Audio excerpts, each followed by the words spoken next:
A Marine lieutenant escorting a fallen soldier was denied boarding by the airline. What happened next silenced the entire airport and shook the nation. He wasn't just carrying a casket, he was carrying a promise. A highly respected Marine Corps lieutenant, a young soldier's remains, and a flight he wasn't allowed to board. What followed would echo across the country. The airport was alive with its usual rhythm, families herding children with backpacks, business people murmuring into Bluetooth earpieces, the occasional announcement swallowed by the chatter of moving crowds.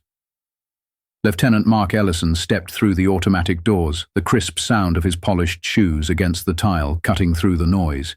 He had done this many times in his career, but today carried a different weight. The medals on his chest were heavy, yes, but not as heavy as the casket waiting outside, draped in the stars and stripes. Lance Corporal Aidan Walker, only 22, taken too early. Ellison adjusted his cap and inhaled slowly. His presence here wasn't about protocol or prestige. It was about keeping a promise made long before today. No service member gets forgotten. No one gets left behind. He approached the airline desk, placing his identification and official travel orders on the counter.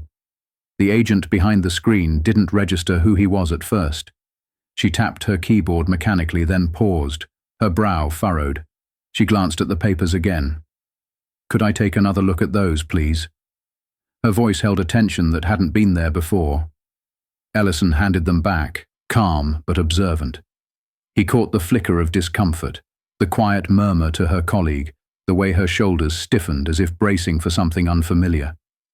Another agent leaned in, took a glance, then looked away without a word. The silence around the desk deepened. When she turned back, her smile was forced and brittle. "I'm really sorry, Lieutenant," she said, "but there's a problem with your ticket. We're not able to let you board right now." Ellison took a breath, measured and calm. He'd navigated battlefield diplomacy, military negotiations, hostile zones. But this was different. "I'm here to escort the remains of a fallen Marine," he said plainly, tapping the orders again. "These documents are fully authorized." She wouldn't meet his gaze. "I do understand, sir, but due to a current security measure, we can't override the system." Ellison didn't raise his voice. "Security measure?" "Yes, sir. Just protocol." She smiled again, as though that would soften the blow. But he didn't move. "Protocol? What protocol exactly?" Behind him, the line had begun to grow, people shifting uncomfortably, side conversations fading. He could feel eyes beginning to settle on his back. But instead of stepping aside, Ellison planted his feet. The staff wasn't budging, and neither was he. The space around the counter had gone still. Curious eyes watched, and murmurs turned into silence. Something was happening, and it wasn't going unnoticed. A man in full dress uniform being blocked from boarding his flight wasn't something you saw every day. Lieutenant Mark Ellison stayed composed, his voice unwavering. "Ma'am, I need to know what exactly the problem is. This isn't a vacation, it's an active military duty. My documentation is accurate and complete." The agent hesitated again, her eyes flicking toward a cluster of airline staff gathered behind the desk, whispering amongst themselves. After a tense moment, a man in his mid-50s with graying temples and a weary look stepped forward, adjusting his name tag as he approached. "Sir, I apologize for the trouble," he said, in that polished, careful tone people use when they want to shut things down without actually resolving anything. "But we have internal guidelines we must follow, and unfortunately, we're not able to make exceptions at this moment." That word again. Guidelines. Ellison drew in a slow breath through his nose. He'd seen this before, just not in airports. "I've escorted soldiers before," he said, voice even but edged with steel. "I know the process. I know there's no regulation preventing me from boarding. So, with all due respect, let's stop pretending. What's the real reason I'm being blocked?" The supervisor shifted, cleared his throat and replied, "It's an elevated security procedure. Nothing personal, sir." Nothing personal. That was a familiar line. One used to make injustice feel like a glitch in the system instead of a choice. Ellison clenched his jaw but didn't raise his voice. He'd learned long ago that control was a weapon more effective than rage. They were baiting him, hoping for a reaction that would justify dragging him away, but he wasn't going to give them that satisfaction. The line behind him had grown quiet. Passengers stared. A woman in a burgundy jacket leaned close to her husband and whispered. A young man in a hoodie looked between the staff and Ellison, brows drawn in confusion. Then a voice rang out, firm and clear. "Is there a problem with his clearance?" Ellison turned slightly. A man further back in the line had spoken. Mid-60s, sun-leathered face, dark blue cap with the faded emblem of the United States Marine Corps pulled low over his brow. A fellow veteran. The supervisor stiffened. "No, sir, this isn't about clearance. It's just standard protocol." The older Marine let out a sharp breath. "I've been through TSA more times than I can count, and I've never seen protocol used to stop a service member from escorting one of our fallen home." He crossed his arms. "So what's really going on here?" A ripple of murmurs spread through the crowd. Phones came out. Cameras started rolling. The tension at the counter changed shape. It was no longer just quiet discomfort, but public scrutiny. The agent who had initially denied Ellison gave a sidelong glance to her supervisor, her certainty faltering. The supervisor rubbed his temple, clearly feeling the pressure mount. He looked back at Ellison, the weight of the moment pressing down. "Let me verify something," he mumbled before retreating toward the back office. The agent avoided eye contact, pretending to focus intently on her monitor. Ellison didn't budge. He remained rooted in place, back straight, shoulders set. He wasn't going anywhere. But now, neither was this story. The murmur in the terminal had transformed. It wasn't just idle chatter anymore. It had a pulse, a purpose. The energy in the air was no longer casual. People weren't simply waiting for flights. They were paying attention, watching, recording. The tension had shifted, and now it had teeth. The Marine who'd spoken earlier wasn't alone in his unease. A woman in her 40s wearing a denim jacket and holding her purse tight shook her head and leaned toward her husband. "This isn't right," she whispered. "He's in uniform." Nearby, a younger man in a grey hoodie had pulled out his phone and was furiously typing, his screen glowing with an open social media app. Lieutenant Ellison stood unmoving, face unreadable, but he was absorbing every detail. The supervisor still hadn't come back, which meant either he was desperately searching for an excuse or hoping the situation would fizzle out. But that wasn't going to happen. Not now. Then a voice came from behind him. "Excuse me, sir?" Ellison turned his head slightly. A young woman, mid-20s maybe, stood a few steps back, phone in hand. Her face was hesitant, but there was resolve in her eyes. I don't mean to interrupt," she said, "but I just want to make sure I understand. They're not letting you board?" Her voice wasn't loud, but there was something intentional in the way she said it. Clear, careful, deliberate. It cut through the silence like a blade, making those nearby stop and listen harder. Ellison glanced briefly at the airline agent, who still hadn't spoken. Then he turned back. "That's correct," he said evenly. The young woman blinked. It was as if she'd expected him to say no, that it was all a misunderstanding. When he didn't, she nodded once and raised her phone toward him. "I'm live right now," she said. "People need to see this." And just like that, the spark hit the powder. Ellison drew in a slow breath through his nose. He'd seen this before, just not in airports. "I've escorted soldiers before," he said, voice even but edged with steel. "I know the process. I know there's no regulation preventing me from boarding. So with all due respect, let's stop pretending. What's the real reason I'm being blocked?" The supervisor shifted, cleared his throat and replied, "It's an elevated security procedure, nothing personal, sir." Nothing personal. That was a familiar line. One used to make injustice feel like a glitch in the system instead of a choice. Ellison clenched his jaw but didn't raise his voice. He'd learned long ago that control was a weapon more effective than rage. They were baiting him, hoping for a reaction that would justify dragging him away, but he wasn't going to give them that satisfaction. Another man lifted his phone high. "This is wrong," he said aloud, shaking his head. "He's literally escorting a fallen soldier home." From further back in the line, a woman raised her voice. "Hey, "Excuse me?" She waved at the counter staff. "Can someone explain what's happening here?" A few passengers shifted uneasily, caught between the instinct to stay out of it and the discomfort of silence. But the room had shifted. What began as curiosity had now bloomed into collective indignation. The agent behind the counter looked like she wanted to disappear. Her hands hovered awkwardly over the keyboard, her eyes darting between the phones now aimed in her direction. Then the Marine from earlier stepped forward again, slowly, intentionally. "I've seen a lot in my day," he said, his voice calm but weighted. "But watching a soldier in uniform be denied the right to carry one of his own home, that's not something I ever expected to witness on American soil." He paused, letting the silence fill the space around him. "And I guarantee," he added, "none of these people did either. But I never thought I'd see the day when an American soldier, especially one escorting the remains of a fellow service member, would be treated like this," the Marine said, voice heavy with disbelief.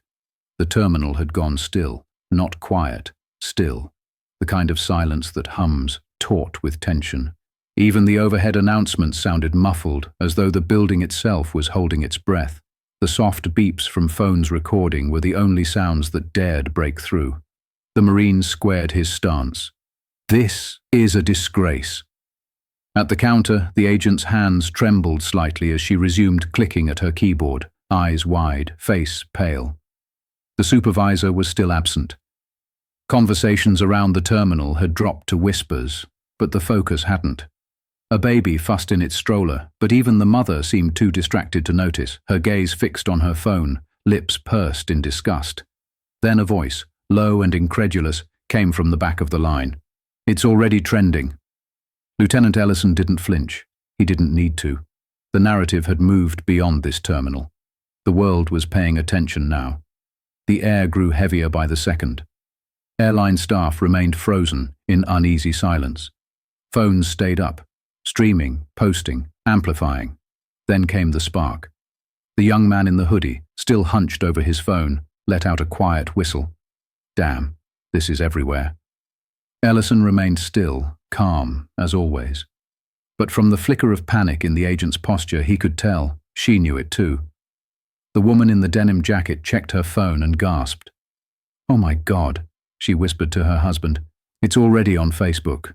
The Marine let out a short grunt and pulled out his own phone. They have no idea what kind of storm they just started. As if on cue, the airport intercom crackled overhead. "Attention passengers, due to unforeseen circumstances, Flight 237 to Phoenix will be delayed. We apologize for any inconvenience." A few travelers sighed or grumbled, but most didn't even blink. Their focus stayed locked on the soldier in uniform, standing still and silent while carrying out a sacred duty and being denied for it. Moments later, a young woman near the windows gasped and held up her phone. "He's on Twitter." She turned the screen for others to see. A tweet, bold and furious. "They just denied a black US Army lieutenant his flight while escorting a fallen soldier's remains. This is how we treat our heroes. Let him fly." Below it, the numbers climbed in real time. Retweets, comments, likes. Then came another tweet, this one from a national veterans advocacy group. "We are aware of the disgraceful incident occurring at Chicago Airport. Our service members deserve better." And just like that, it wasn't just a flight delay anymore. It was a reckoning. "Expect action," someone murmured, and the words rippled through the crowd like a current. The shift had happened. The airline had lost control, not just of the situation, but of the story. The narrative no longer belonged to them. It belonged to everyone holding up a phone, everyone watching live, everyone tweeting in real time. The agent behind the counter let out a shaky breath, then turned and quickly disappeared through a frosted glass door. She wasn't going to fetch an explanation. She was going to find damage control. Lieutenant Mark Ellison adjusted his cap. He'd been here before. Not here, not like this. But in rooms where powerful people suddenly realized they'd miscalculated, where they'd picked the wrong man to dismiss. But he wasn't gloating. He didn't smile, because this wasn't about pride. It wasn't about ego. It was about Lance Corporal Aidan Walker, the 22-year-old he was tasked with bringing home. And until that mission was complete, nothing else mattered. The crowd wasn't just watching anymore. They were waiting. The terminal had shifted, no longer a place of impatient travel but of silent, collective judgment. Then the supervisor returned, but he wasn't alone. Walking beside him was a man in a sharp navy blue suit, airline credentials clipped cleanly to his jacket pocket, his expression composed in that corporate way that said he was used to extinguishing public disasters. He stopped short of the counter, scanning the scene, his eyes flicking from Ellison to the Marine to the sea of phones still raised in silent defiance. He cleared his throat. "Lieutenant, I'd like to offer our sincere apologies. There appears to have been a system error. We're working now to get you on your flight immediately." System error. Ellison knew what that really meant. It meant we got caught. It meant fix this before it costs us. He said nothing at first, letting the moment stretch. The airline rep shifted, visibly uneasy under the weight of the silence. "I see," Ellison finally replied, his voice calm, deliberate. "An error, you said?" "Yes, sir, a regrettable mistake. It wasn't intentional, I assure you." From the crowd came a quiet scoff. The Marine crossed his arms. The suit straightened his tie, clearly flustered. "We'd like to personally escort you to your gate now," he continued. "First-class seating, of course." As if that was the point. Ellison looked past him to the counter, where the original agent now stood frozen, eyes glued to the floor. The same agent who had stiffly smiled when she denied his boarding, who hadn't bothered to ask questions before saying no. He exhaled slowly. "I appreciate the urgency," he said, then paused. "But I need to ask something first." The rep nodded eagerly. "Of course." Ellison's voice stayed even. "If no one had recorded this, if no one had spoken up, would I still be standing here right now?" A beat of silence. The rep opened his mouth, then faltered. "Sir, you don't have to answer," Ellison said, cutting him off. He already knew. Everyone did. The truth hung in the air, unspoken but undeniable. From the crowd, a woman's voice broke the silence. "He's right." And just like that, silence gave way to something louder. Not shouting, not applause, just truth, echoing quietly through every watching eye and every phone still recording. The rep made one final attempt to smooth the tension. "Sir, we sincerely apologize for everything.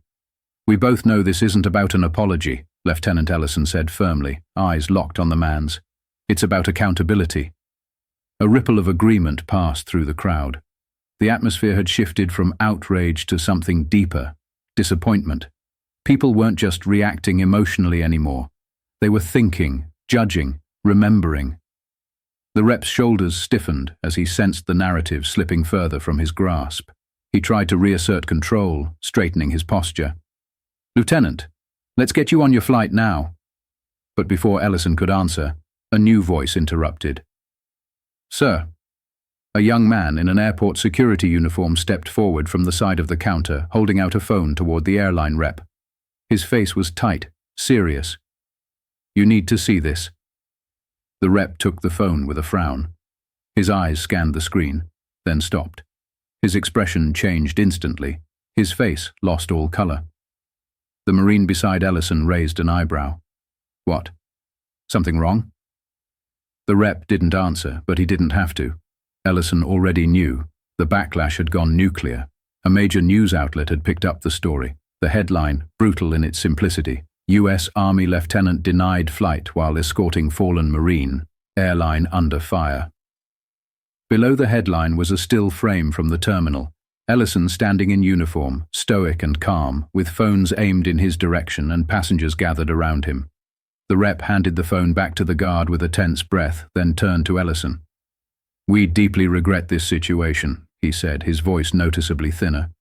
"We'd like to issue a public statement to clarify." Ellison cut him off. "The public already knows the truth."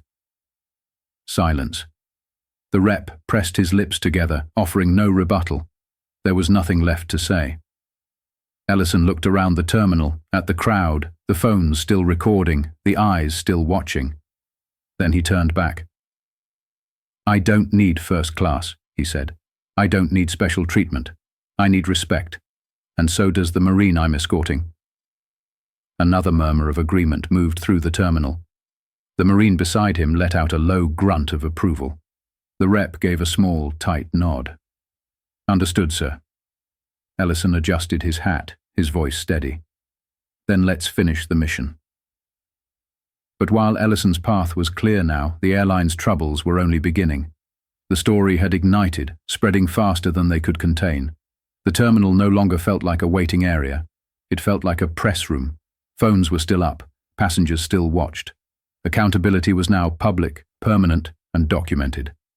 And then, something no one expected. A man entered from the far side of the terminal. Dark blue suit. Clean cut. Confident. His walk was sharp, purposeful, the kind of gait that belonged to someone who didn't answer to the airline or the airport. Military. The crowd instinctively parted as he approached. His badge flashed briefly as he stepped in front of Ellison. He extended his hand. "Lieutenant," he said, "I've been briefed. Let's bring our Marine home." "Colonel," the man said firmly as he approached, "I'm Major Thomas Beckett, Department of the Army. We've been fully briefed on the situation." Lieutenant Mark Ellison met him with a firm handshake, steady and sure. He didn't ask how Beckett had arrived so quickly. When it comes to its own, the military doesn't waste time.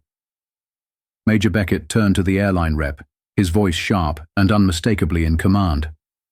"We're handling this from here. Lieutenant Ellison and the remains of Lance Corporal Aidan Walker will not be flying commercial." The rep blinked, caught off guard.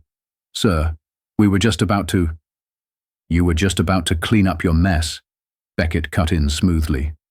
His tone never rose, but the authority in it was undeniable. Then he turned back to Ellison. "Sir, the Pentagon has arranged for private military transport. Your flight is waiting." The terminal stirred. A collective murmur passed through the crowd. The United States military had stepped in. Ellison exhaled, not in relief, but in clarity. The mission was back on track. Quietly, he nodded. "Understood, Major." Beckett cast a final glance at the airline rep. "This will be addressed." It wasn't a threat. It was a declaration. Ellison turned to the Marine, who'd watched the entire exchange with arms crossed and a look of steady pride. "Appreciate you, brother," Ellison said. The Marine gave him a nod. "We take care of our own." Ellison looked once more at the crowd, the strangers who had raised their voices, who refused to look away, who made sure the story didn't die behind closed doors. He adjusted his uniform, squared his shoulders, and walked, not toward a commercial gate, but towards something far more significant. And for the airline, the storm had only just begun. They assumed the fire would die quickly, a few apologies, a carefully worded press release, a quiet statement from the CEO. But the public wasn't moving on. Major news outlets picked up the story. Veterans organizations released blistering condemnations. Elected officials weighed in, demanding explanations and accountability. Then came the market response. Within a week, the airline's stock had dropped. A boycott campaign gained momentum. Their social media was flooded with comments, screenshots, and calls for transparency. And the final blow? A lawsuit. A coalition of military advocacy groups filed a formal complaint, citing discrimination and a failure to honor legal protections afforded to service members. Under growing pressure, the airline's CEO stepped in front of cameras. He called it a regrettable misunderstanding, announced that several employees had been placed on administrative leave and vowed to review internal protocols. But the damage was done.